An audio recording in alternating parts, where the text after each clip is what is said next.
네, 이른바 윤석열 엑스파일을 둘러싼 정치권 공방이 뜨거운 가운데 윤 전 검찰총장이 마침내 오는 29일 대선 출마 선언을 한다고 밝혔습니다. 자, 이 밖에 야권 대선 주자인 홍준표 전 대표의 복당 소식, 그리고 경선 연기 관련 여당 분위기까지 오늘의 정치권 소식 김성환, 이종훈 두 분 시사평론가와 이야기 나눠보겠습니다. 어서 오십시오. 네, 안녕하세요. 예, 안녕하십니까. 자, 윤석열 총장. 최근에 엑스파일 논란도 있고 7월 2일에 장모 1심 선고도 있고 해서 자, 어제 좀 출마 선언이 늦어질 수 있다 이런 보도가 나왔는데 오늘 29일로 그러니까 다음 주 화요일로 출마 선언 일자를 확정했습니다. 네. 어떻게 보십니까? 사실은 이미 조금 늦은 감이 없잖아 있죠. 네. 뭐 원래 처음 나왔던 관측은 재보선 직후부터 본격적으로 정치 활동을 할 거다라고 예상을 했었는데 그때 뭐 준비가 덜 된 탓인지 조용히 그냥 넘어갔고요.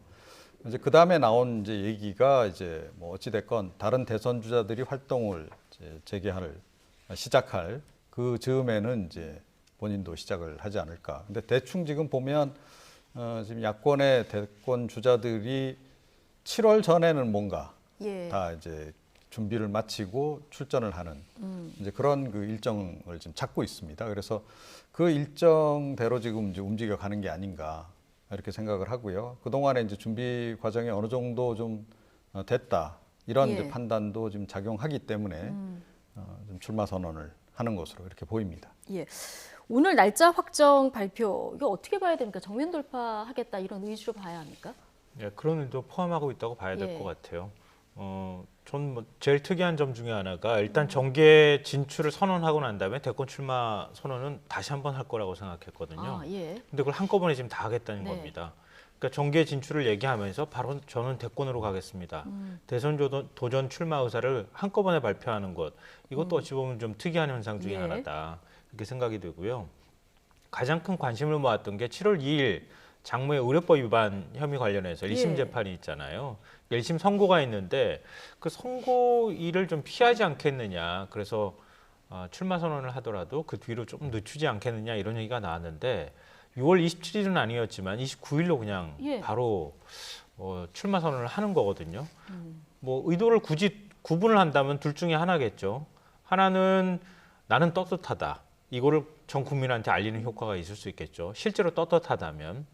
근데 만약에 문제가 있다 하더라도 지금 이렇게 대선 출마를 선언함으로 인해서 만약에 장모가 거기에서 일부 유죄 판결을 받는 일이 벌어진다 하더라도 시선을 다른 방향으로 충분히 돌릴 수 있게 될 것이다. 그러니까 그것까지 감안해서 미리 먼저 대선 출마 선언을 한 것이 아닐까 그런 생각합니다. 예.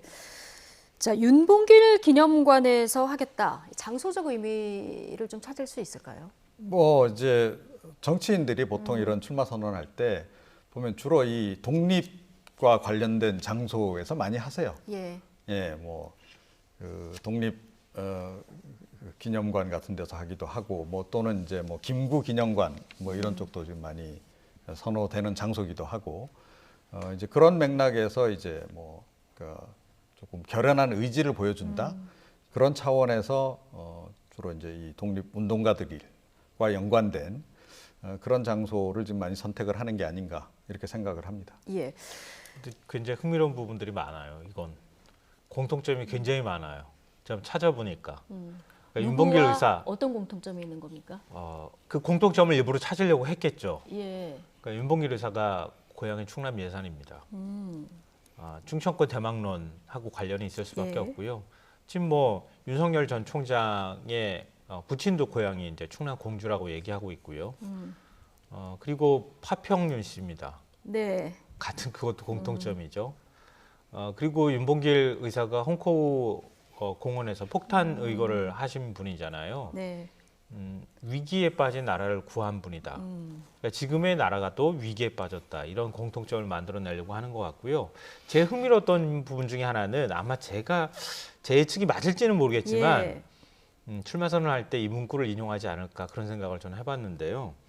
장부출과 생불환이라고 하는 한자성어를 윤봉길 의사가 조국을 떠날 때 그 뜻을 품었다고 알려져 있습니다. 이게 무슨 뜻이냐면 사나이 대장부가 집을 떠나면 살아서 돌아오지 않는다 이겁니다. 그만큼 결기를 보여주는 거거든요. 윤 총장 입장에서 지금 결기를 국민들한테 보여줘야 할 필요가 있다고 생각이 되거든요. 그러니까 아마 이 문구를 저는 인용하지 않을까 개인적으로 생각하는데요. 네. 그러니까 지금 대선 출마하면서 전 뭐 이전에는 다리 불살랐다 이런 표현들 많이 사용했는데 이 표현을 사용하면서 다시 돌아오지 않는 길 끝까지 가겠다 이런 완주 의사를 표현하지 않을까 생각합니다. 예. 자, 이 장소를 택한 것도 여러 가지 그 윤봉길 의사와의 공통점을 생각해서 했을 것이다 얘기했는데 지금 말씀하신 윤봉길 의사 이 발언을 인용할지 그날 한번 지켜보겠습니다. 자, 그런데 지금 총장직 사퇴 이후에 좀 엑스파일 논란이 불거졌기 때문에 윤 전 총장 어떻게 보면 좀 위기를 맞은 건데 어제 이 정치권에서 나오신 두 분이 이게 위기냐 기회냐 여기에 경론이 있었습니다. 앞으로 이 위기를 어떻게 돌파하느냐 이 부분도 국민들이 굉장히 주목해서 볼 것 같은데요. 아마 출마 선언을 하는 날 기자들 일문일답도 받지 않겠습니까? 그럼 엑스파일에 대해서 본인이 뭔가 명확하게 입장을 좀 내놓겠죠? 모르죠. 이제 그날 내놓을지 아니면 이제 예. 차차 이제 뭔가 설명을 내놓을지. 그래도 이건 질의응답은 받지 않겠습니까? 질문은 당연히 나오겠죠. 예. 그런데 즉답을 회피할 가능성도 뭐 없지 않아 있다 이렇게 생각합니다. 그리고 엑스파일 관련해서는 뭐 그동안에도 사실은 뭐 이명박 엑스파일도 있었고 예. 박근혜 엑스파일도 있었고 과거에 뭐 선거 때 엑스파일 없었던 적 있습니까? 그런데 결과적으로 이게 당락에 그렇게 영향을 미쳤냐 하는 거죠. 그리고 오히려 이 엑스파일 논란으로 해서 그 후보가 상대적으로 좀 부각이 되고 마는 그런 그 효과도 없지 않아 있었습니다. 네. 그래서 이번 같은 경우 뭐 어떻게 될지 이제 지켜보긴 해야 되겠으나 그렇게 될 가능성도 없지 않아 있다. 이번 경우도 이제 그런 관점에서 보자면 이번 그 엑스파일 논란이 좀 사실은 다른 경우에 비해서 조금 빨리 좀 불거진 그런 그 상황인데 예, 아직 공식 출마 선언도 안 했는데. 그렇죠. 예.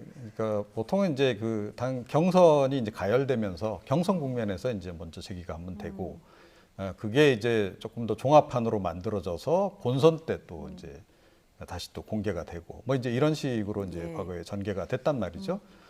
그런 측면에서 보자면 오히려 이게 일종의 그 윤 전 총장 입장에서는 백신을 맞는 효과도 없지 않아 있을 것이다. 그러니까 대응 능력을 더 이제 키워주는 그런 측면도 없지 않아 있을 것이다 이렇게 생각합니다. 예. 윤 전 총장에 대한 국민들이 머릿속에 그리는 이미지 하면은 뭐 긍정적으로 보면 거침없는 그리고 소신 있는 발언 이런 것들인데 즉답을 이제 회피할 가능성도 있다고 하셨는데 그날 즉답을 회피하면 좀 답답해하는 국민들도 계실 것 같아요. 저는 즉답 회피하면 안 된다고 생각해요. 뭐 예를 들면 이전에 입장이 한번 나왔잖아요. 불법 사찰이니 아니면 정치 공작이니 이런 방식으로 피해가려고 하면 아마 실망하는 국민들 상당히 많을 거라고 생각합니다. 윤 전 총장한테 그 얘기 듣자고 물어보는 게 아니잖아요. 그러니까 검증을 어떻게 받을 것인지, 받았을 때 어떻게 대응할 것인지, 뭐 의혹이 제기되지, 뭐 구체적인 의혹을 누가 제기해야 거기에 또 방어를 하는 것이니까 거기에 따라서 뭐 세세한 것까지 다 밝히기는 어렵다 하더라도 어떤 태도로 이번 문제를 본인이 대처하겠다라든가 이런 것들을 얘기를 해야죠.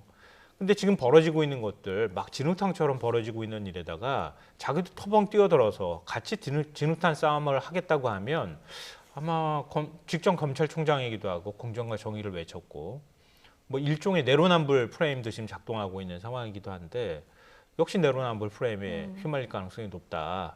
그러니까 그런 방식으로 대처하지 않는 것이 좋겠다 이렇게 생각하고요. 저는 이번 사안 보면서 그 장성철 소장이 지난 주말에 이제 글을 올리고 난 다음에 굉장히 파급력 있게 사안이 커졌잖아요. 예. 바로 월요일 날 제가 만났었어요. 방송 때문에. 근데 제가 첫 질문으로 던진 게 이거 풍선에 바람 빼려고 하는 거 아니에요? 그러면서 의심스럽게 제가 질문을 던졌어요. 네. 그 얘기는 뭐냐면 윤 전 총장이 이제 그 대선 출마할 거라는 건 다 알고 있었던 사실 아니에요? 그러면 하기 전에 이제 검증이 시작될 거라고 하는 것도 다 알고 있었던 사실입니다. 국민들 궁금증이 풍선이 빵빵하게 부풀어 오를 만큼 있는 상황에서 누가 하나가 바늘로 폭 찌르면 그 풍선이 터져버리잖아요. 그렇죠. 일부러 미리 터트린 거 아니에요? 제가 이렇게 의심스럽게 뭐라고 물어봤는데 답하던가요? 장 소장은 그거는 아니다 이러면서 본인의 진위를 얘기를 예. 하던데요. 윤 전 총장은 검증의 풍선이 이미 빵빵하게 부풀어 올랐다는 사실을 이해해야 한다. 이게 첫 번째고요. 두 번째로는 말씀하셨던 것처럼 이미 좀 빨리 터트린 측면도 사실 있는데 검증의 문은 열리긴 열렸으되 좀 제대로 검증하는 모습을 봤으면 좋겠다. 지금 벌어지는 모습처럼 불법 사찰이다, 아무도 본 사람도 없고 갖고 있는 사람도 없다고 하는데 그걸 어떻게 알고 그렇게 주장합니까? 개인 프라이버시니까 나는 봤는데 말할 수 없다. 아니, 봤는지 안 봤는지도 잘 모르겠는데 개인 프라이버시 침해하지 않고 어떻게 검증합니까? 공인을. 그러니까 그런 뻔한 얘기 가지고 싸움을 지저분하게 만들려고 하는 정치적 의도들을 지금 계속 집어넣고 있는데 그렇게 하지 마라. 어떻게 하더라도 검증은 해야 되는 겁니다. 그 검증 제대로 하지 않았을 때 우리가 전직 대통령들이 어떤 후과가 있었는지를 뻔히 알고 있잖아요. 그러니까 검증하는 것까지 이렇게 지저분한 싸움으로 만들지는 않았으면 좋겠습니다. 29일 오후 1시 걸어갈 길을 말하겠다 얘기했는데 여기서 어느 정도 구체적인 발언이 나올지 좀 주목해서 봐야 될 것 같고요. 그나저나 이 윤석열 엑스파일 누가 만들었는지 참 정치권에서 지금 받아서 공개하겠다는 사람도 없고요. 폭탄 돌리기만 계속되는 상황이라서 오죽하면 장성철 소장이 이걸 문건을 파쇄하겠다 이런 얘기까지 한 상황입니다. 자, 어제 송영길 대표 여당의 엑스파일은 없다. 출처는 야당일 것이라면서 홍준표 의원을 거론하기도 했는데요. 자, 홍 의원은 모르는 일이다 이렇게 또 부인을 했죠. 오늘 오전 국민의힘은 엑스파일 제작 주체가 친여 성향의 유튜버로 드러났다면서 송 대표에 대한 공세를 이어갔습니다. 이 내용 잠깐 듣고 오시죠. 방금 이야기한 엑스파일 네. 대표님이 만드신 겁니까? 아니 엑스파일 없어요. 뭐 이렇게 차곡차곡 쌓인다고 하셨잖아요. 이게 검증 자료를 쌓고 있다 이런 말씀을 드린 거고요. 검증 자료. 이제 홍준표 후보님이 입당하시게 될 텐데 아마 홍준표 후보께서 가장 정확히 잘 알고 있을 것이다. 검찰의 후배고 지난 여름에 무엇을 한지 다 알고 있는 분이 홍준표 후보이기 때문에. 먼저 윤석열 엑스파일이라는 것의 한 가지 버전을 제작한 주체가 열린공감TV라는 친여 성향의 유튜브 매체로 확인되었습니다. 이 결과론적이지만은 이런 상황 속에서 김어준의 뉴스공장에 출연해 민주당 송영길 대표께서 하셨던 그 야권 인사가 엑스파일을 정리했을 것이라는 취지의 추측은 매우 부적절한 것으로 드러났습니다. 엑스파일의 실체를 맨 처음 주장했던 송영길 대표가 작성 경위, 관여 기관과 인물, 내용을 밝히고 공개적인 검증을 거쳐야 합니다.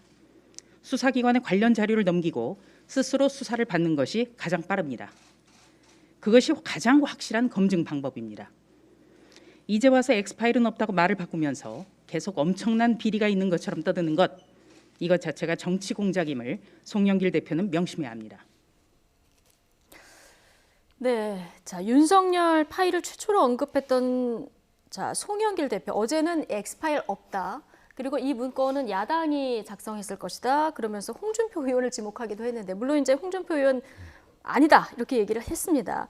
자, 이준석 대표가 오늘 아침에 이 송 대표의 발언을 비판하면서 하나를 얘기를 했는데 한 가지 버전을 제작한 주체가 여권 성향 유튜버로 확인됐다. 이런 얘기를 했거든요. 자, 여기서 확인했다는 이 문건은 장성철 소장이 공개한 문건을 확인했다는 겁니까? 아니면 다른 버전을 다른 확인했다? 문건이라는 거죠. 다른 문건이라는 겁니까? 한 그 유튜브 그것도 이제 그 여권의 유튜브가 스스로 이제 밝힌 내용이에요. 그러니까 우리 쪽에서 그런 문건을 만들었다. 그건 거 같은데 그런데 똑같은 것 같지는 않다. 뭐 이제 이런 얘기인데 그래서 장성철 소장이 공개했다는 내용은 그건 본인이 또 직접 얘기했잖아요. 하나는 여권 버전이고 하나는 국가기관 버전이라고 지금 이야기를 했어요. 만약에 이 장성철 소장 얘기대로라면 그 말이 사실이라고 한다면 이건 그야말로 불법 사찰 문건이 이제 되는 건데 그런데 이 엑스파일과 조금 전에 이제 그 송영길 대표가 얘기한 검증 문건의 차이가 어디에 있는지 아세요?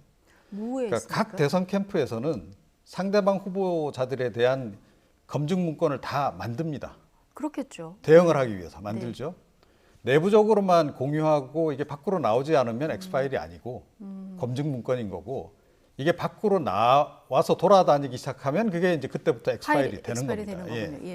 그래서 사실은 만약에 윤석열 검찰총장과 전 총장과 관련해서 이런 문건을 만들었다라고 한다면 만든 주체가 한두 곳이 아닐 거다. 그렇게 전제해야 됩니다. 그리고 뭐 여당 쪽에서도 당연히 여당의 뭐 대선 캠프 차원에서도 그 각 대선 캠프에서 어찌됐건 상대 당의 가장 강력한 후보가 윤석열 전 총장이기 때문에 문건 만들었을 것이고 이쪽도 마찬가지입니다. 사실은.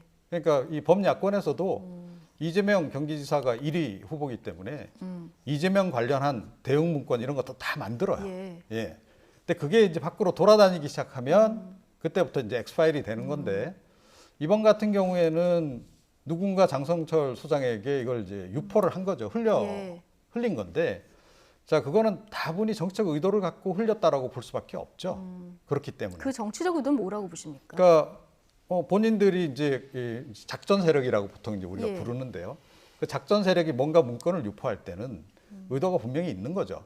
그러니까 누군가 다른 사람을 그러니까 당선시키기 위해서 예, 강력한 후보, 그러니까 강력한 대항마가 될 사람들을 이제 주저앉히기 위한 작업들을 보통 그런 식으로 합니다. 그럼 예. 이종훈 평론가는 여당의 주장이 더 설득력이 있어 보입니까? 야당의 주장이 더 설득력이 있어 보입니까? 지금 서로 상대당이 작성했다 이렇게 얘기를 하고 있는데. 네. 그런데 보통은 경선 단계에서는 이제 그 자당 내에서 엑스파일이 먼저 만들어지죠. 예. 그래서 그게 이제 떠돌아다니는 거고. 왜냐하면 경선에서 일단 이겨야 하기 때문에. 그래서 이번 같은 경우에는 그 엑스파일이 만약에 존재한다면 그러니까 야권 발의 가능성이 굉장히 높다. 일단 이렇게 전제를 하고요. 예. 그렇다고 여당도 또 준비를 안 하고 있지는 않을 것이다. 그러니까 송영길 대표도 얘기를 했지 않습니까? 이미 검증 자료 지금 준비하고 있다. 자, 그런데 대체로 이제 이쪽에서는 아마 본선을 더 염두에 두고 엑스파일을 준비하더라도 준비하고 있을 것이다. 사실은 그런 관점에서 보자면 지금 여당 입장에서는 약간 김센감이 없잖아 있을 거예요. 예. 그때 엑스파일 딱 공개하려고 준비를 잔뜩 하고 있는데 먼저 지금 이렇게 엑스파일이 터져 나오는 바람에 윤석열 전 총장으로 하여금 대응 능력을 더 키워주고만 격이 돼버렸거든요. 자, 그래서 하여튼 저는 일단 그렇게 추론을 하고 그 다음에 사실은 지금 뭐 여러 개 버전이 돌아다니고 있는 것으로 지금 알려지고 있지 않습니까? 만약에 누군가 작전 세력이 이거를 엑스파일을 유포를 할 때 생각을 해보십시오. 한 가지 버전만 유포를 시키겠습니까? 예. 여러 개의 버전을 동시에 유포를 시킵니다. 예. 그래야 역추격이 불가능하기 때문에 예, 그런 점도 참고로 알고 계시는 게 좋을 것 같습니다. 알겠습니다. 이종훈 평론가의 개인 추론도 좀 들어봤고요. 근데 좀 말씀하신 대로 뭐 여러 가지 파일이 돌아다닐 텐데 아마 장성철 소장이 그 중에 하나를 받아보지 않았을까 이런 생각이 드는데 자, 조금 전에 조수진 의원 얘기 들어봤는데 맨 처음 이야기한 송 대표가 작성 기관, 관여기관 밝히고 수사까지 의뢰해라 이런 주장입니다. 이 주장에 대한 생각은 어떠십니까? 그래서 서로 뒷덜미 잡고 싶어가지고 편주 굴리고 있구나 이런 생각을 하게 되는데요. 계속 꼬투리 잡으면서 상대편이 이 파일 작성하고 유출한 당사자다 이렇게 지금 싸움을 만들어가고 있는 겁니다. 앞서 제가 말씀드렸던 것처럼 계속 이렇게 지저분하게 싸움 만들면 본질은 사라져 버립니다. 아마 그거 의도할 거라고 생각해요. 그래서 계속 정치적 공세를 만들어내는 거죠. 그러니까 저는 이번 사안들이 만약에 엑스파일의 출처가 어디냐 여기까지 들어가고 그리고 불법 사찰 논란을 지금 자꾸 만들고 있는데 이렇게 가면 그림이 뻔해요. 수사기관으로 갑시다. 고발합니다. 고발하고 난 다음에 한 3개월이든 4개월이든 5개월이든 그 붙잡고 있다가 나중에 가서 수사 결과 발표되는 거 보면 결국은 정치권 인사가 아니라 어디 저기 뭐 유튜브나 아니면은 맘카페나 이런 데 있는 사람이 자기가 개인적으로 의혹 정리한 거 그게 엑스파일인 것 같다. 그럼 불법이다. 뭐 이렇게 결론을 낼 가능성이 굉장히 높습니다. 근데 그 싸움 모르고 시작하는 거 아니거든요. 지금 다 그렇게 주장하고 있는 거예요. 제가 볼 땐. 그리고 전 뭐 기본적으로 장성철 수장하고 이거에 대해서 거짓말할 정도의 신뢰는 없다고 생각하지는 않는데요. 장 수장이 지금 그 최초의 문건 건넨 사람 얘기를 안 하고 있어요. 그러니까 그만큼의 신뢰관계가 쌓여 있을 만한 사람한테 받았다는 얘기가 되는 거고요. 그러니까 구체적인 어떤 문건의 출처까지 지금 언급하고 있는 것이다 이렇게 생각되고 장 수장이 지금 뭐 국민의힘 그 전실에 있는 정당부터 시작해서 김무성 전 대표까지 25년 동안 보좌관하고 국민의힘 상황은 누구보다 잘 아는 인사입니다. 제일 잘 취재해서 방송에서도 나와 얘기하고 있는 당사자잖아요. 그렇게 작전을 통해서 흘렸을 것이다, 아닐 것이다 이런 판단도 하지 않고 글을 올렸을 거라고 생각하지 않습니다. 그러니까 일부러 여권이 만들어서 야권으로 여권 인사한테 갔다가 장성철 소장이라고 하는 일종의 이제 보수 정치 패널 쪽으로 흘려서 뭔가 작전을 하려고 했다고 하는 것은 저는 설득력이 별로 없는 얘기라고 생각합니다. 알겠습니다. 물론 여러 가지에 대해서 추론만 가능할 뿐 뭐 정확한 그 경로는 우리가 알 수 없는 이런 상황인데요. 자, 송 대표가 이 문건 작성의 주체로 지목한 홍준표 의원 오늘 최고위 만장일치로 복당이 결정이 됐습니다. 일성이 맏아들이 돌아왔다였습니다. 자, 맏아들 역할 국민의힘 내에서 잘 할까요? 어떻게 보십니까? 글쎄요. 이제 보통 때는 이제 자기는 굉장히 좀 독자적으로 행보를 많이 하시는 것처럼 그렇게 또 얘기를 하시잖아요. 예. 그러니까 뭐 개가지도도 열차는 달린다. 뭐 이거 굉장히 자주 얘기하는 그런 분이신데 그런데 갑자기 맏아들론을 좀 들고 나오시니까 조금 의아하긴 합니다. 그러니까 그런데 어찌됐건 뭐 이제 본인이 정통성이 있다라고 하는 걸 좀 강조하고 싶겠죠. 예. 그리고 뭐 홍준표 전 대표 같은 경우에는 뭐 어찌됐건 그 국민의힘 내에 지금 뭐 다수세라고 볼 수 있는 구친박계 뭐 이런 쪽에 좀 지원을 얻어야 하기 때문에 그 사람들의 정서에 맞는 그런 그 발언과 지금 정치 노선을 지금 걷고 있는 게 아닌가 예. 이렇게 생각을 합니다. 예. 근데 재미있는 건요. 홍 의원이 그 윤 전 총장 엑스파일 관련해서 사찰을 늘 했던 분이 불법 사찰 운운으로 검증을 피해가려고 하는 것은 올바른 태도가 아니다. 등등 해서 굉장히 강한 비판을 어제 내놓은 이 부분이 눈에 띕니다. 이준석 대표가 이거 아마추어스러운 공격이다 이렇게까지 얘기를 했는데 자 어쨌든 윤 전 총장 입당할지 안 할지 모르지만 어쨌든 입당을 앞두고 내부 저격수가 등장한 것일 수도 있는데 좀 국민의힘에서는 이게 좀 부담이 되는 측면이 있을까요? 네, 과거 모습을 보면 부담이 예. 되죠. 왜냐하면 막말이나 뭐 이런 측면에서 당을 좀 국민들 호감이 가지 않도록 만든 장본인이다라고 하는 인식이 많이 퍼져 있기 때문에 또 홍준표 의원이 그것에서 자유로울 수는 없는 입장인 것만은 분명하거든요. 그러니까 지난 대선 때 제일 많이 나왔던 얘기가 트럼프식 화법을 쓰는 거 아니냐? 뭐 친서민적 화법이다 또 거기에 대해서 반박을 하기도 했었거든요. 예. 굉장히 솔직하면서도 직설적이고 이런 화법들을 구사했는데 저는 지금은 조금 그렇지는 않을 것 같아요. 예. 그러니까 그때는 좀 더 의도해서 그렇게 한 측면이 저는 있다고 보거든요. 예. 한창 미국의 정가에서도 트럼프 바람이 불기도 했었고 그게 또 먹힌다는 생각을 했었던 예. 시절이었는데 지금은 그렇게까지는 하지 않을 것이다. 또 그런 모습들을 보여줘야 대권 경쟁에서 어느 정도 우위에 올라설 수 있다는 생각을 할 거라고 봅니다. 그러니까 윤 전 총장은 당연히 견제해야 되는 입장이잖아요. 어떤 대선 주자라도 역시 당내에서 앞으로 당으로 들어온다고 가정하면 같은 야권이라고 가정하더라도 견제 대상이니까 견제구를 계속 던지긴 하겠지만 과거 같은 모습은 보이지는 않을 것이다 이렇게 생각합니다. 예. 자, 홍 트럼프 때 이미지하고는 조금 다른 행보를 보일 것이다 이렇게 전망을 해주셨는데요. 자, 어쨌든 여러 변수 속에 국민의힘 내부 분위기의 변화도 조금 감지되는 것 같습니다. 이준석 대표 최근 행보를 보면 플랜 B를 준비하는 게 아니냐. 자, 이렇게 분석하시는 분들도 있더라고요. 최근에 오세훈 서울시장도 만났고요. 어제는 그 제주를 찾아서 원희룡 지사도 만났습니다. 당연히 이제 그런 준비해야 되는 거죠. 그러니까 윤석열 전 총장이 뭐 입당을 할지 안 할지 불확실하잖아요. 예. 그리고 안철수 대표의 국민의당하고도 합당이 될지 안 될지 성사가 돼봐야 이게 다 확인이 되는 겁니다. 예. 그런 상태에서 그럼 넉넉히 그럼 가만히 있을 것이냐? 그럴 수는 없는 거죠. 당 대표가. 당 대표 입장에서는 김종인 전 비대위원장도 지난번 재보선 때 이제 그랬던 거와 마찬가지로 당내 그 주자들을 키우기 위해서 노력을 해야 하는 거죠.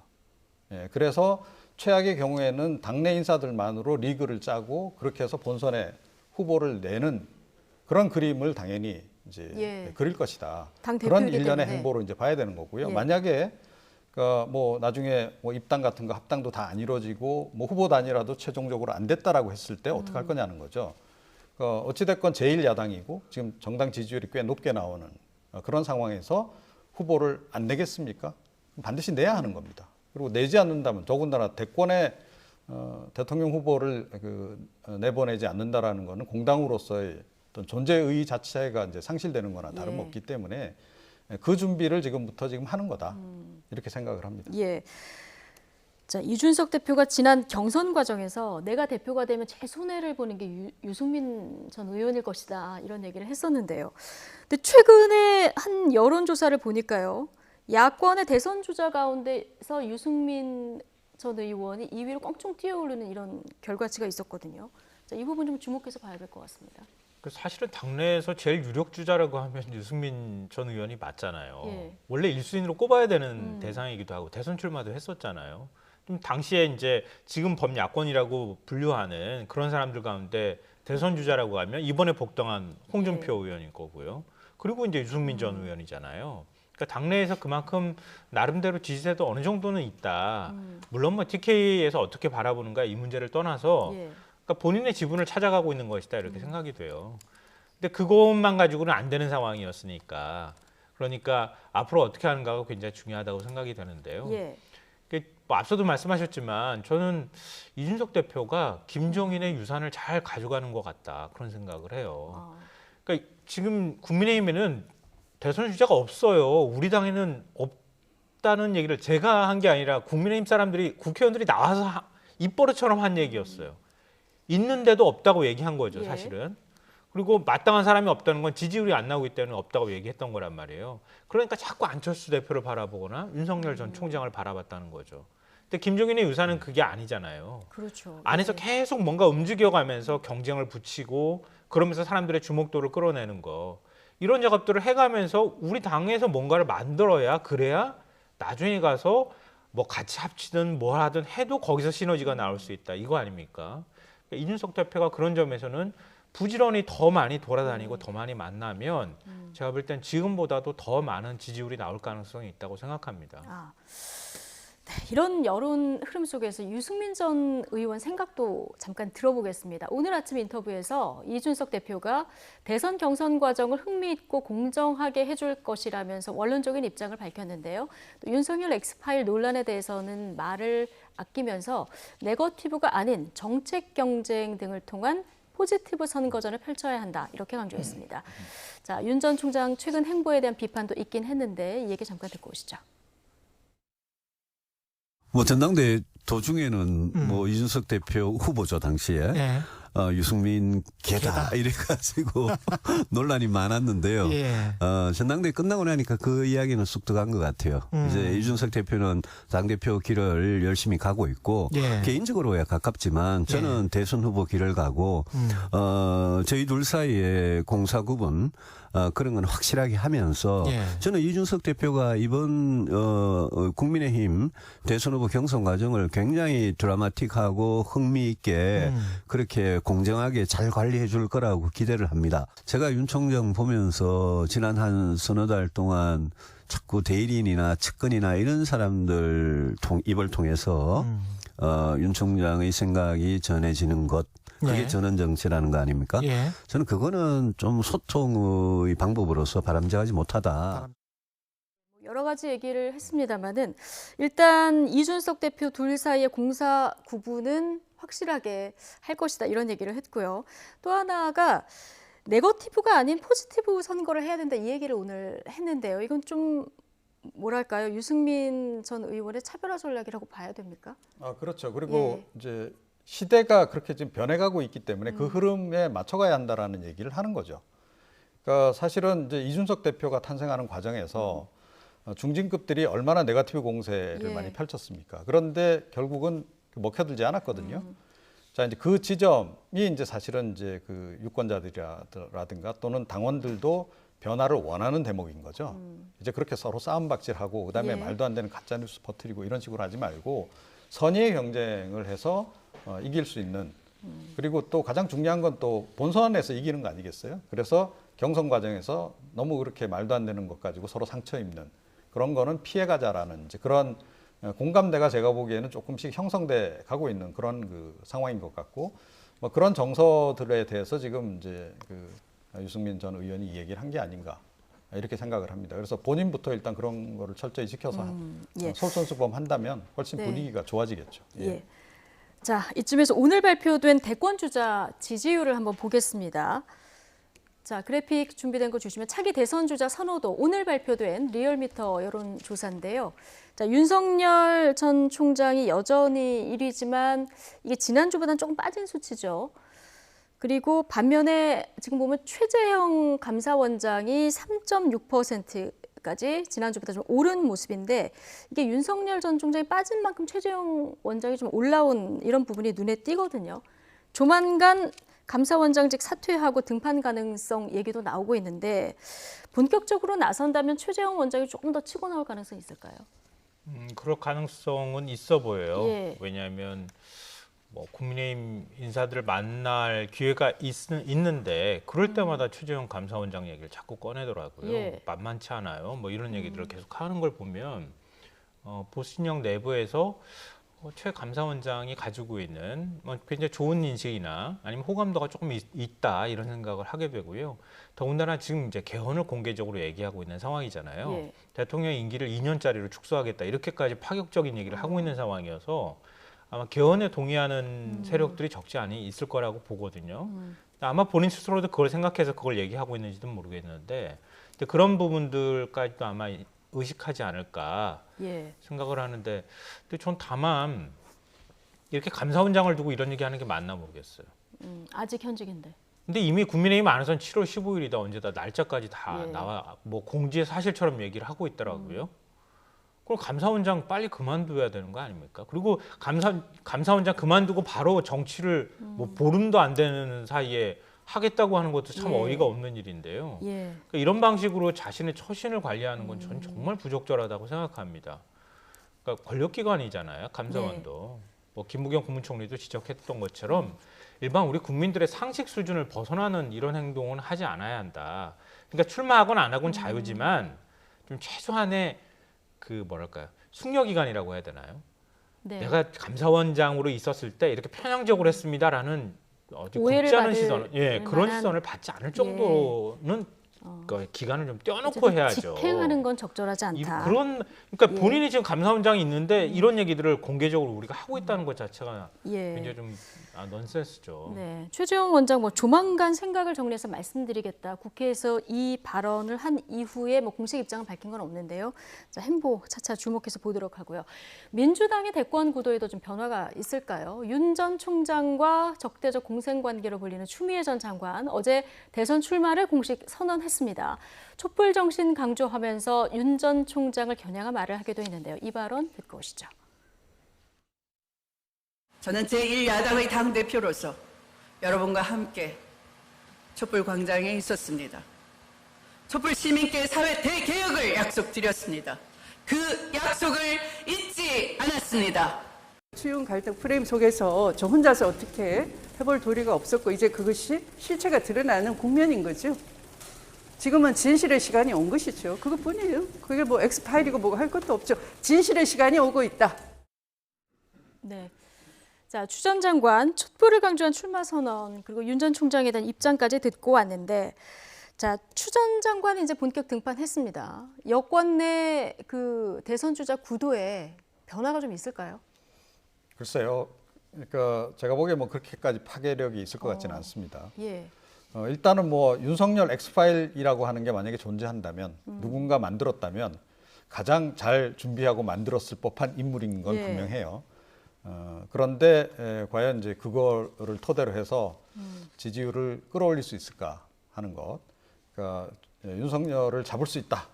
그 가능성만으로 이제 과연 대권 주자로서 지지율이 그렇게까지 올라올 수 있을까? 이제 그거 좀 의문이고요. 그러니까 여전히 아마 그 여당 내의 주류는 추미애 전 장관이 법무부 장관 시절에 좀 그러했듯이 좀 부담스러워하는 측면이 분명히 존재할 거다라고 좀 봅니다. 그러니까 윤석열 전 검찰총장을 이제 분명히 열심히 때리실 텐데 그게 결과적으로 윤 전 총장을 더 그 도와주는 격이 될 수도 있는 거죠.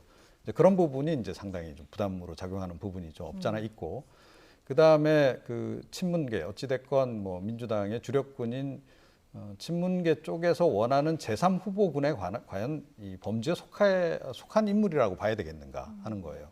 제가 보기에는 그 범죄에서 살짝 좀 벗어나 있다.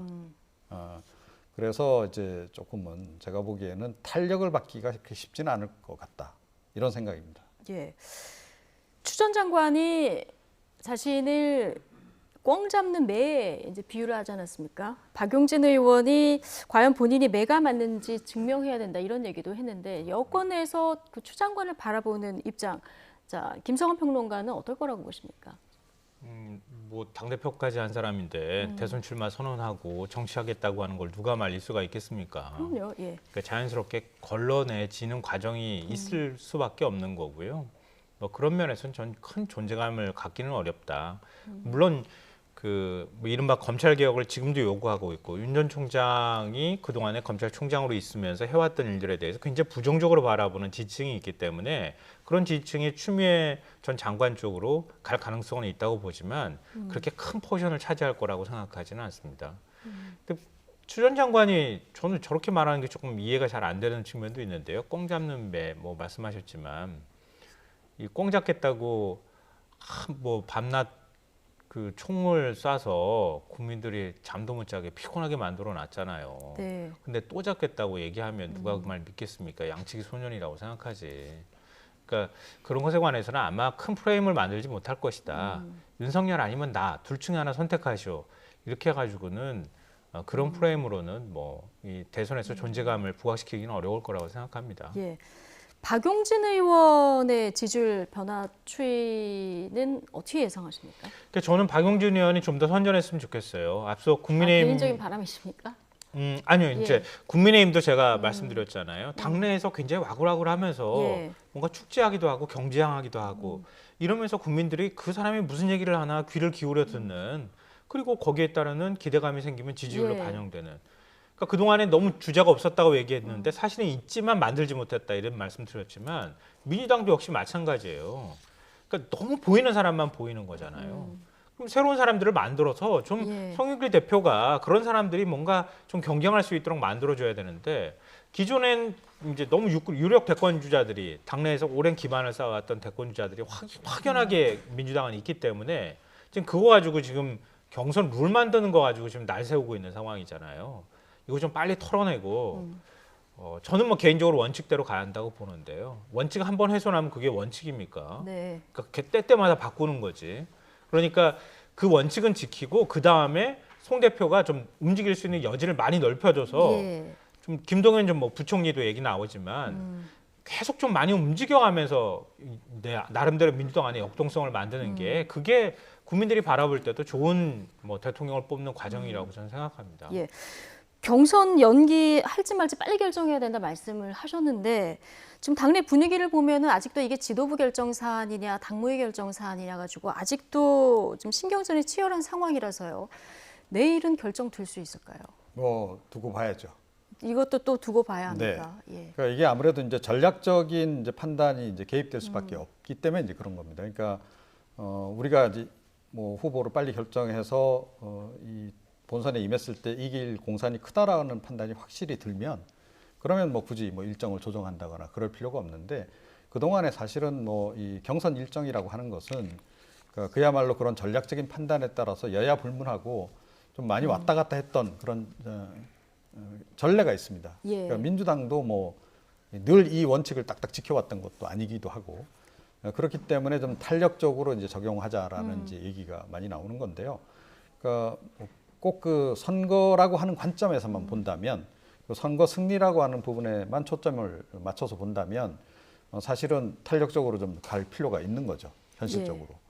예. 그래서 아마 그 부분을 놓고 지금 이제 굉장히 고심을 좀 하고 있는 것으로 이렇게 보이는데요. 제가 보기에는 지금 전체적으로 일정이 어찌됐건 조금씩 좀 늦어지고 있는 건 분명하거든요. 그러니까 그래서 조금 더 늦출 가능성도 없잖아 있다 이렇게 생각을 합니다. 예. 자, 내일 경선 연기 여부에 대한 결정이 나올지 이 부분도 좀 주목해서 보도록 하겠습니다. 자, 마지막 얘기를 해볼 텐데요. 국민의힘 대변인을 선발하기 위한 온라인 토론 배틀이 아마 잠시 뒤 1시부터 시작이 됩니다. 자, 이준석 대표 토론 배틀에 앞서서 오늘 아침에 문 대통령의 취임사를 이루기 위해서 모두에게 기회가 열려 있다. 자, 이 점을 또 강조했는데 이 발언 잠시 듣고 오시죠. 최연소 2003년생 지원자부터 최고령 1942년생 지원자까지 함께 하고 있습니다. 우리 당은 1940년생 비대위원장의 지휘 아래 이번 보궐선거를 승리로 이끌었습니다. 우리 당은 1942년생 대변인을 맞아들일 준비도 되어 있습니다. 그리고 만약 2003년생 대변인이 탄생한다면 뛰어난 실력을 갖추었으나 피선거권은 주어지지 않는 모순을 대한민국에 드러내 보일 것입니다. 2명의 대변인과 2명의 상근 부대변인이 모두 여성이 될 수도 있고 모두 남성이 될 수 있습니다. 모두 젊은 세대가 될 수도 있고 모두 중장년층이 될 수도 있습니다. 하지만 기회는 평등했고 과정은 공정하기 때문에 결과는 정의로울 것이고 불만은 없을 것입니다. 기회는 평등했고 과정은 공정하기 때문에 결과는 정의로울 것이고 불만은 없을 것이다. 문 대통령이 취임사까지 인용을 했는데 어쨌든 경쟁률이 140대 1이라고 합니다. 지금 지원자들 보면은 만 18세부터 79세까지 있다고 하고요. 참가자들 보면은 우리가 이름 되면 알만한 사람들도 많이 들어있어요.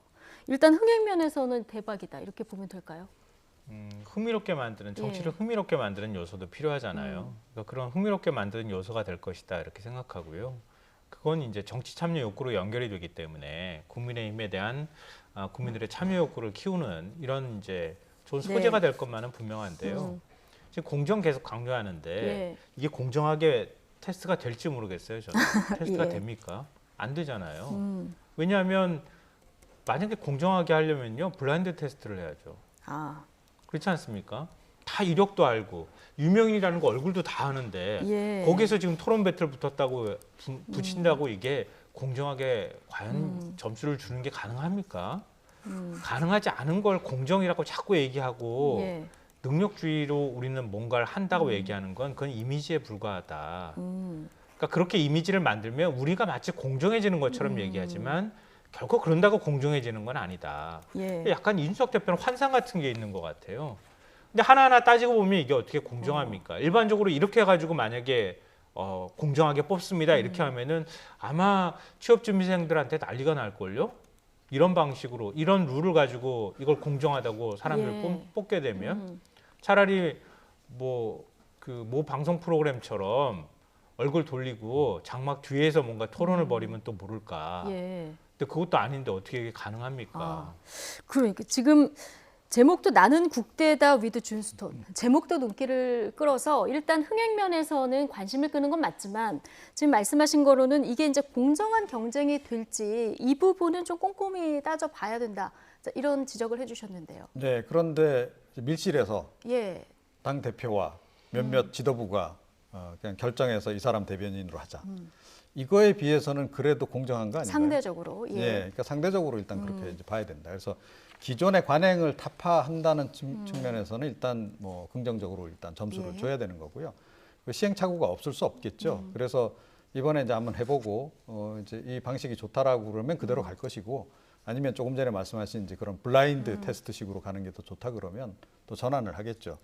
그런 과정으로 일단 봐야 되지 않을까. 그런데 일단 변화를 시도한다라고 하는 부분에 대해서는 국민들이 일단 긍정적인 점수를 줄 것이다 이렇게 생각합니다. 알겠습니다. 제 말씀이 좀 오해가 될 수 있을 것 같아서 말씀드린 건요. 그러니까 공정하다고 강조하는 일종의 신화처럼 공정이라는 걸 강조하는 게 실제로 지금 이준석 대표가 말하는 공정이라는 게 진정한 공정이냐 이 질문을 제가 던진 거예요. 그러니까 기존의 밀실에서 뭔가 대변인 뭐 내가 아는 사람이니까 이 사람 씁시다 이렇게 결정하는 것을 바꾸기 위해서 이런 방식을 선택하는 거라면 그건 그거대로 하지 않거나 개선하는 방향으로 가면 되는 거죠.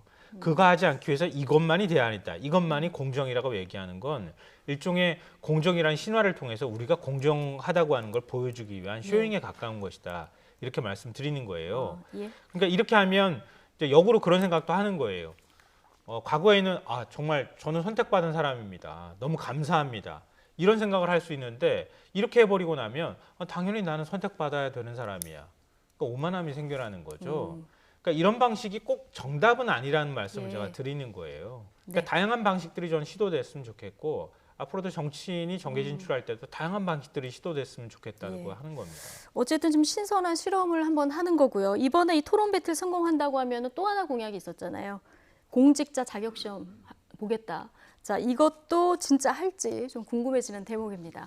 오늘 두 분 말씀 여기까지 듣겠습니다. 김성환, 이종훈 두 분 시사평론가와 함께했습니다. 고맙습니다.